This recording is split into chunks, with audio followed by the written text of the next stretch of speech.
चुनावी बिसात बिछ चुकी है।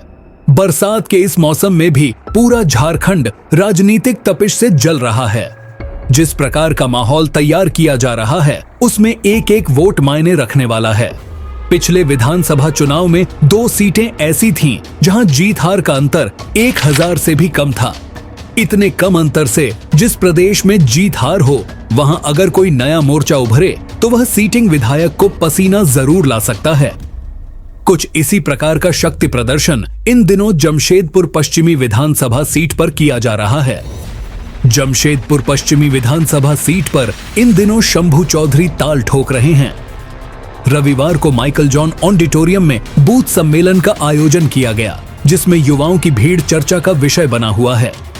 यह है झारखंड।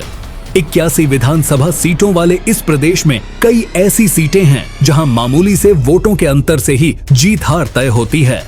2019 के चुनाव में बाघमारा से भाजपा के प्रत्याशी ढुल्लू महतो ने कांग्रेस प्रत्याशी जलेश्वर महतो से महज 824 वोट अधिक लाकर जीत हासिल की।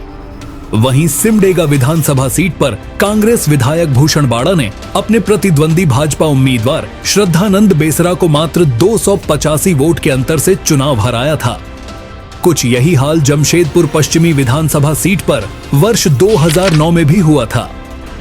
उस वक्त बन्ना गुप्ता को 55,638 वोट मिले, जबकि सरयू राय को 52,341 वोट मिले थे। यानी पहली बार सिर्फ 3297 वोट से बन्ना गुप्ता को जीत का स्वाद मिला। झारखंड में कोल्हान की करीब 5 सीटें ऐसी हैं जो हाई प्रोफाइल सीट है। इसमें एक है जमशेदपुर पश्चिमी विधानसभा सीट। इस सीट की खूबसूरती यह है कि इस सीट पर 1967 में जब पहली बार कांग्रेस की टिकट पर केतसी व्यास विधायक बने, तब से लेकर आज तक इस सीट पर 2 पार्टियों के बीच में ही आमने सामने की फाइट होती रही है। जीत हार का अंतर भी बहुत अधिक नहीं रहा है, लेकिन इस बार इस लड़ाई को त्रिकोणीय बनाने की तैयारी की गई है। इसमें 2 युवाओं की जोड़ी पिछले 1 साल से अधिक समय से काम कर रही है। इसमें एक हैं शंभू चौधरी और दूसरे हैं पप्पू सिंह। शंभू चौधरी ने भाजपा की सदस्यता हासिल की है, लेकिन वे समानांतर बूथ कमेटी से लेकर अन्य तैयारी कर रहे हैं।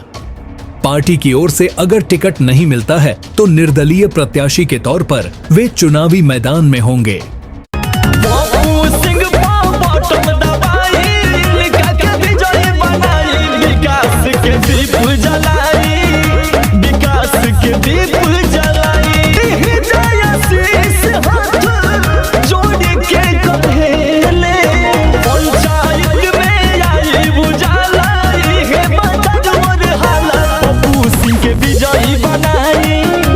रविवार को माइकल जॉन ऑडिटोरियम में शंभू चौधरी ने बूथ सम्मेलन किया।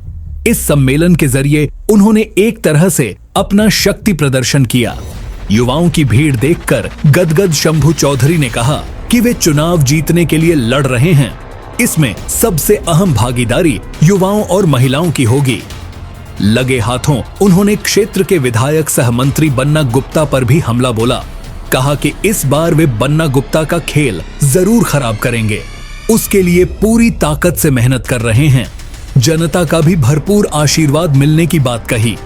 अब सवाल यह है कि अगर किसी सीट पर 3200 या फिर 10,000 वोटों से जीत हार तय होती है और उस स्थिति में इस प्रकार के संगठन और निर्दलीय प्रत्याशी के जरिए अगर वोटों का अगर बिखराव हुआ तो इससे समीकरण काफी हद तक बन और बिगड़ भी सकते हैं।